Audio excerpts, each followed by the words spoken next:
Good afternoon, ladies and gentlemen. Shalom. I'm David Mencer, Israeli government spokesman. Today is day 213 of this war. Our war aims remain the same. Firstly, to bring home all 132 remaining hostages, still brutally imprisoned by Hamas in their terror dungeons. Secondly, to destroy Hamas militarily and politically. And thirdly, to ensure that Gaza never again poses a threat to Israel. Today, we here in Israel begin our challenging remembrance season with Holocaust Martyrs and Heroes Remembrance Day, Yom HaShoah. Today, Israelis commemorate the 6 million Jews murdered in the Holocaust by Nazi Germany and their collaborators, and for the Jewish resistance in that period. In the words of the Prime Minister last night at the opening ceremony of the Yom HaShoah, Israel's National Holocaust Memorial, Yad Vashem, in Jerusalem, I quote, 80 years ago in the Holocaust, the Jewish people were totally defenseless against those who sought our destruction. No nation came to our aid. Today, we again confront enemies bent on our destruction. I say to the leaders of the world, no amount of pressure, no decision by any international forum will stop Israel from defending itself. As the Prime Minister of Israel, the one and only Jewish state, I pledge here today from Jerusalem on this Holocaust Remembrance Day. If Israel is forced to stand alone, Israel will stand alone.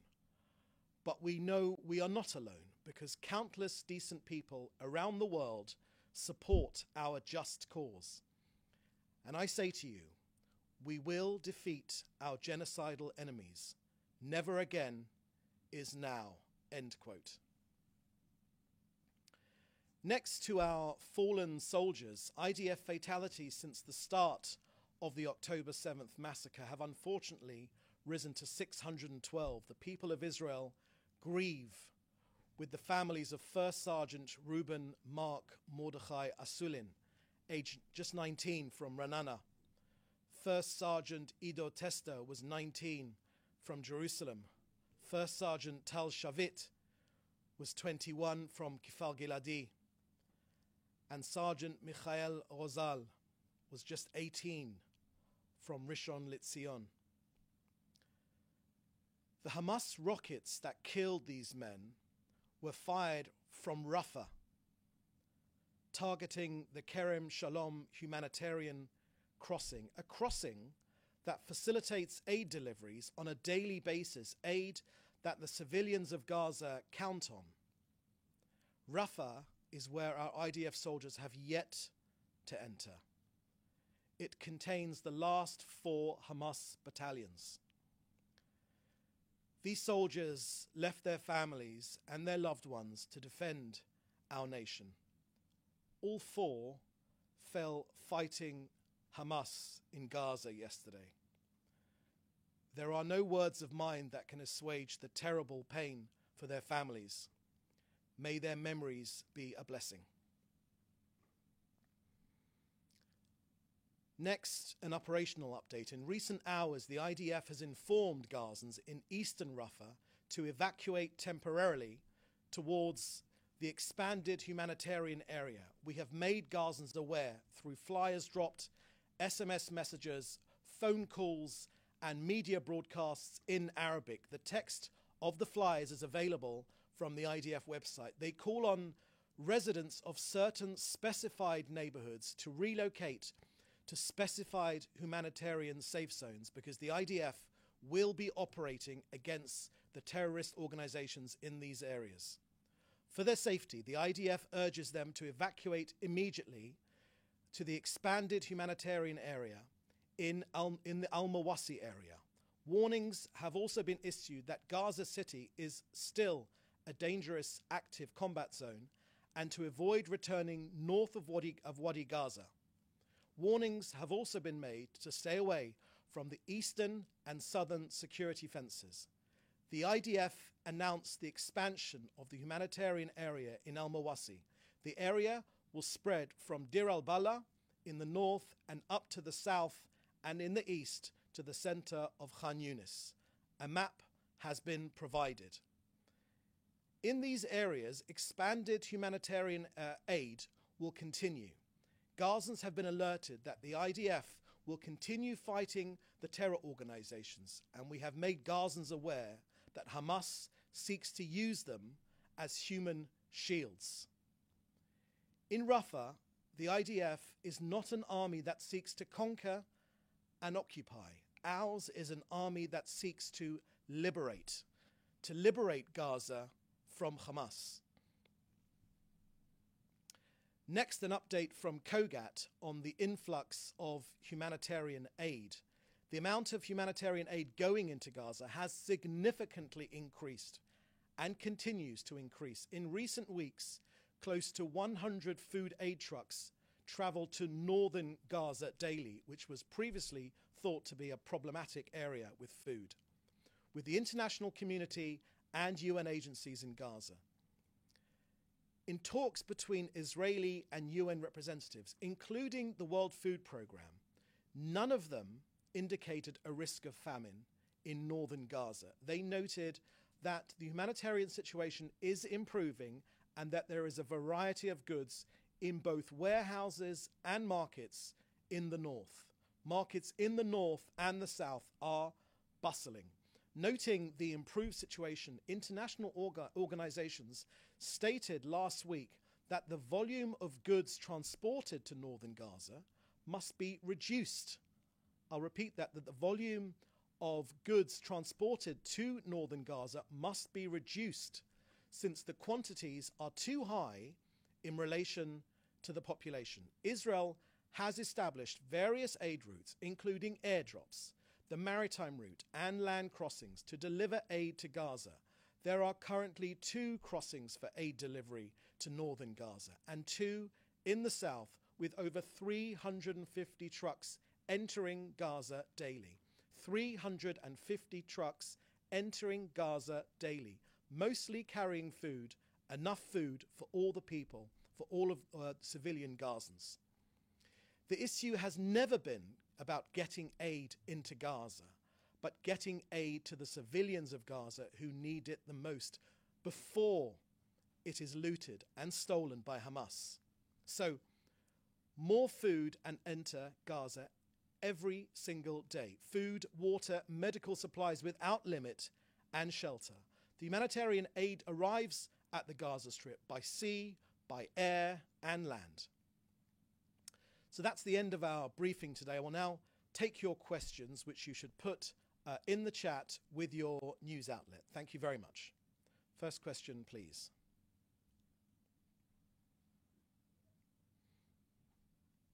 Might the Rafah evacuations be put on hold or reversed if the hostage release negotiations make progress? So I didn't quite hear that question. Could I ask you to repeat it? Might the Rafah evacuations be put on hold or reversed if the hostage release negotiations make progress?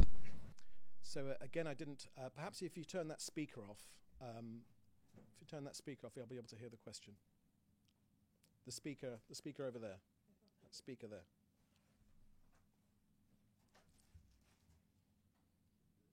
Just repeat the question if you could. Thank you. Might the Rafah evacuation be put on hold or reversed if the hostage release negotiations make progress? Thank you. I believe that's a question from Dan Williams. If the Gaza negotiations will continue and if it will affect the operation in Rafah. Dan, thank you for that question. So, look, we have stated many, many times that the Israeli government is committed to do whatever it is that is needed to get our hostages home. We want our 132 hostages home. 37 of them have unfortunately, 37 of them have unfortunately been killed by Hamas. So we will do whatever is possible to bring our people home. And I mean that, whatever is needed to bring our people home. Next question, please. Did Israel inform the United States in advance of today's evacuations? thank you for that question about whether we informed the US about this latest operation. So, as I think you will probably get tired of hearing me, we work very, very closely, side by side, with our American friends. The US has been Israel's closest friend for decades. We're working side by side, shoulder to shoulder on this effort. Our war aims, I think, are replicated both for us and the Americans. That is of course, to bring our hostages home, to defeat Hamas militarily and politically, and to ensure that Gaza can never be a threat to us again. So yes, of course, we are working extremely closely with our American friends.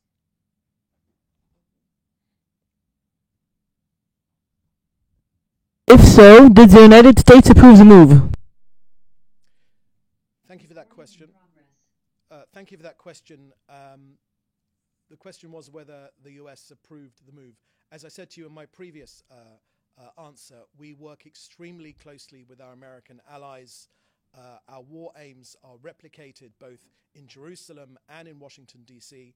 Both of us want to destroy Hamas, to ensure that Gaza never again poses a threat to us, and of course to return all of our 132 hostages. So we are working extremely closely with the US. Next question, please. Has CIA Director Burns visited Israel, or will he visit Israel during his current Middle East tour?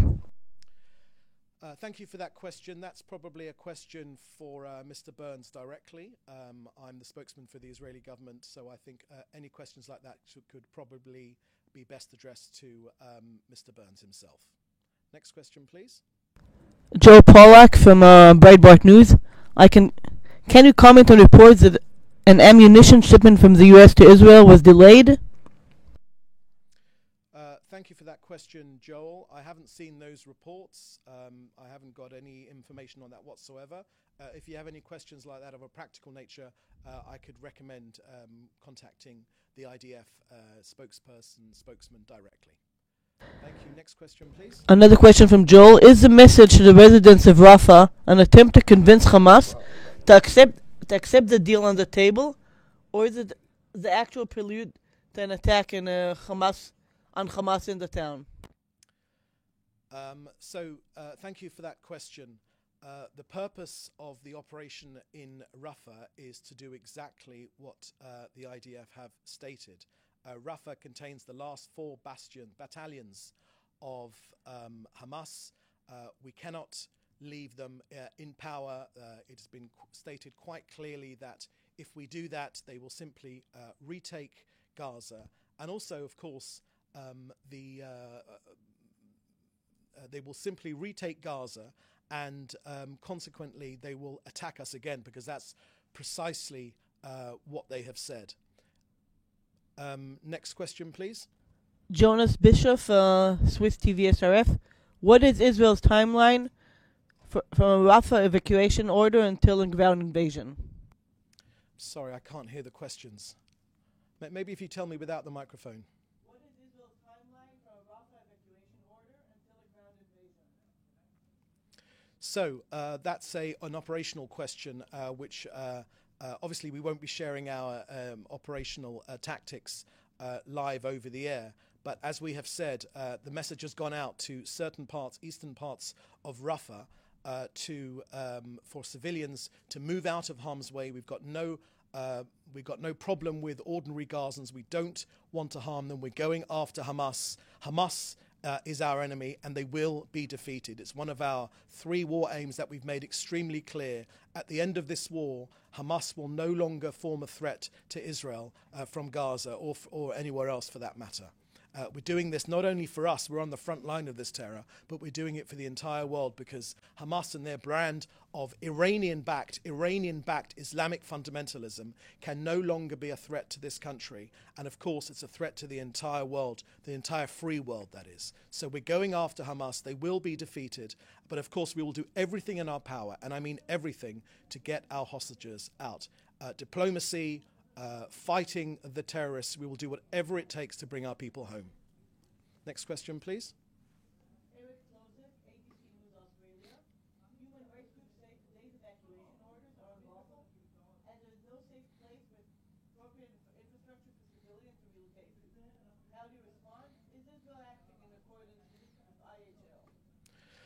Thank you for that question. So we've established safe humanitarian zones, and the reason we've established these safe humanitarian zones is because we want to move innocent civilians out of harm's way. Unfortunately, what we've seen in the past is Hamas have fired directly upon us from safe zones, but this will not deter us. We will move innocent people out of harm's way and then go for Hamas. Our battle is not with the people of Gaza, it's with the genocidal terrorist army of Hamas. So in terms of the legal aspects of this, of course we take legal considerations extremely seriously. All of our actions are within are legal, and that consideration is always made in our battle. But ultimately, we were attacked on October the 7th by an organization that says to us very clearly that they wish to do October 7th again and again and again. All countries around the world, including Australia, should simply ask themselves this question: what would you do? What would Australia do if it was attacked by a genocidal terrorist army whose expressed aim was to destroy all of your country and to kill all of your inhabitants? Our war is a war of self-defense. We have no problem with the ordinary people of Gaza. We're going after Hamas, and they will be defeated. Our interest ultimately is for peace in this region. We were getting very, very close to widening the arc of peace with the Abraham Accords. We want to get back to the Abraham Accords. We want to get back to peaceful relations with all the peoples in this region, because all of us here deserve to live in peace and harmony. And of course, it's in all of our interests to destroy Hamas. I think most countries around us, whether they say this publicly or not, all of these countries are in favor of destroying Hamas to get back to ensure that this genocidal terrorist organization can no longer be a threat to the civilized world. Next question, please. Is the Kerem Shalom crossing still closed from aid entering Gaza since yesterday's attack? If so, is there a timeline for its reopening? Thank you for that question. Yes, Kerem Shalom was attacked. The absolute absurdity of Hamas sending projectiles, rockets over to destroy and target aid going into Gaza to feed ordinary Gazans. But this is Hamas. This is exactly who they are. They want to maximize civilian casualties. That's what they're trying to do. Where there is hunger in Gaza, it is hunger orchestrated by Hamas. And this is a classic example of their tactics. We have warned about this, whether the international community has taken our word for it or not. This was a classic example of Hamas trying to disrupt aid coming into Gaza to feed ordinary Gazans. As to the practicalities of the current situation at Kerem Shalom, please direct your question directly to Kogat, who are on the ground and are the experts in the matter. Thank you. Next question, please.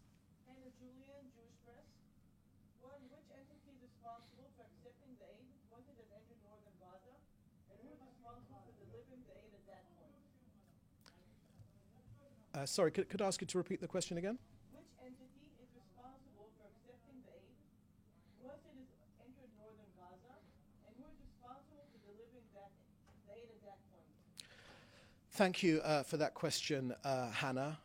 You probably saw reports of initial shipments of aid and trucks going into northern Gaza, which were immediately hijacked by Hamas.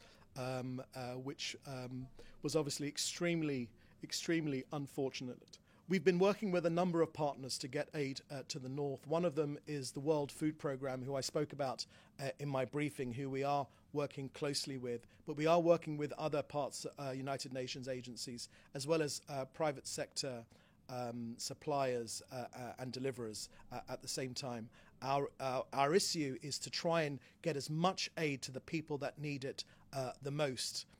We're trying to wind down our our work with UNRWA, who we've unfortunately proved without any shadow of a doubt, UNRWA is simply just a front for Hamas. Mr. Lazzarini maybe sits in Switzerland and says he's the notional head of UNRWA, but unfortunately it's Hamas which runs UNRWA inside Gaza.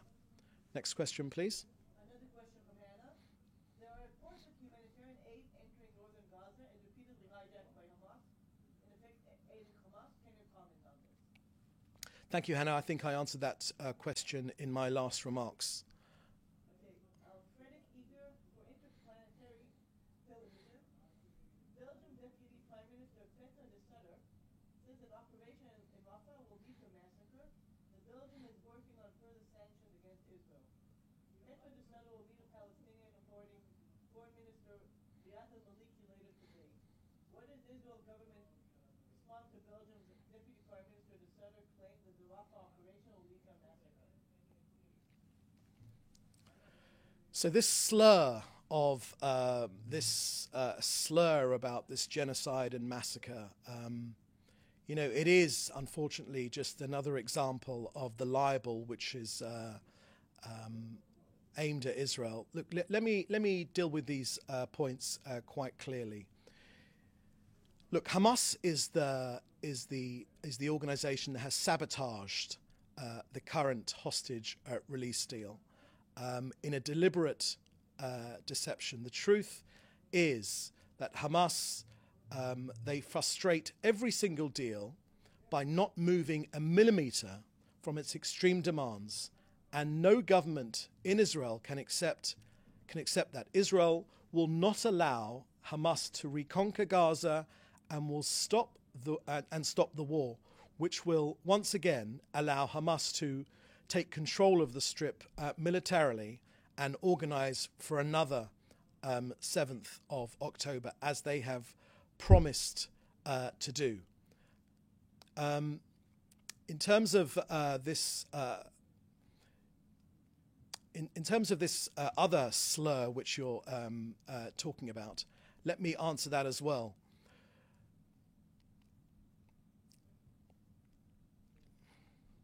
Look, the horrific terrorist attack of October 7th was not a Holocaust, not because Hamas lacked the intent of genocide, but because they lacked the ability to carry it out. The Prime Minister's made very clear that the intention is exactly the same.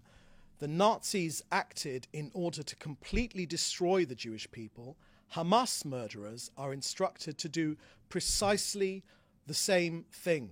And I would say to the Belgian gentleman that you have referred to, Hamas, they murder babies, children, women, men, the young and the elderly. They do so without batting an eye. They kidnapped our brothers and sisters. Half of them are still being held hostage in the dark, but we are determined to release all of them, from this dark inferno, as the Prime Minister has said, those who are still alive and those who are no longer, who were murdered by Hamas. We're obligated to bring all of them home to their families.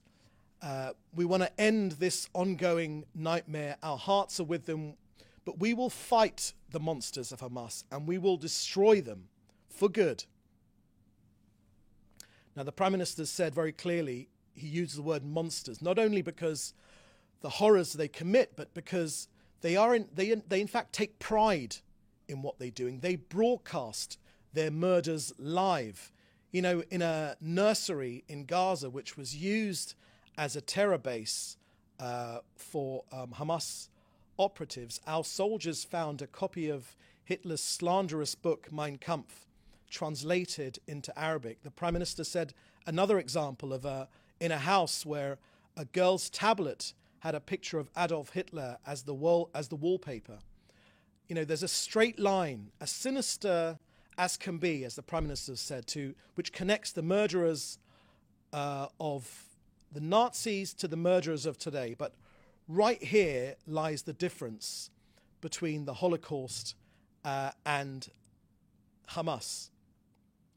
Unlike in the Holocaust when we were helpless against our enemies, today we have our own defensive might. After the October 7th massacre, we initiated a war against our assailants, and a war which the Prime Minister said with the help of God will end in our absolute victory. You know, our enemies, as the Prime Minister said, have made a big mistake. They thought that we were weak and divided, devoid of roots and perseverance. They were wrong. In the moment of truth, Israel stood together, all the people here, shoulder to shoulder, full of resilience, determination, and strength. So those that would seek to tie our hands in our battle against this genocidal army, you know, it's okay to make condemnations about the Holocaust, which was between 1939 and 1945. But unfortunately, there weren't many comments or many people that came to the aid of the Jewish people back then. We stood alone until the end of the war, until Nazism was pushed out of Europe by the Allied forces. And if we have to stand alone, although we do not believe we are standing alone now, because we have so many people, so many right-thinking people who share our view that this Iranian-backed terrorist Islamic fundamentalist army must be defeated, and they will be. Any other questions? Yeah, we have two more. Okay. Melanie Lisman from IUP. Was a decision for a Rafah operation made at the cabinet meeting last night? Thank you for that question, Melanie. I won't be disclosing the decisions of the private discussions which happened around the cabinet table, but the Prime Minister and the Security Cabinet have made their intentions clear. Our army has instructed civilians to move out of harm's way. We've given them safe places to go to. This is an extremely disruptive thing for any civilian to go through. I myself am the descendant of refugees. It takes a heavy toll on the people which have to move, but ultimately we want to move people out of harm's way and go for the terrorists of Hamas. And that decision has been made, and the outcomes of that decision are clear. We've highlighted the areas where we will be going for Hamas, the eastern parts of Rafah. We've asked civilians to move out of harm's way. We've been extremely specific about the areas which we'll be targeting, and we're asking civilians to move out of harm's way immediately to allow us to go in and liberate the area from Hamas. Any other questions? Yeah, last question, another one from Joel Pollack at Breitbart.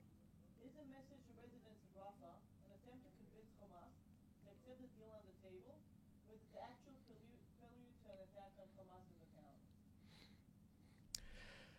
Thank you very much for that question, Joel. The purpose of the action in Rafah is to destroy the last 4 battalions of Hamas in Rafah. We cannot leave them there.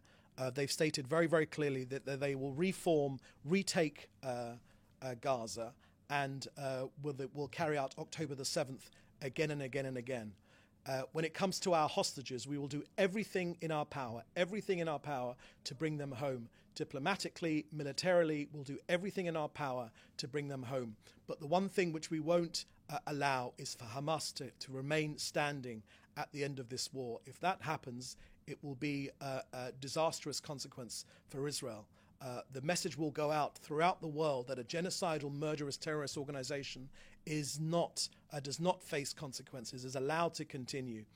They will simply retake Gaza. They're trying to save their skins as we speak. We know that's what's happening. They're trying to save themselves. They are making life more difficult for ordinary Gazans. We're going to destroy Hamas.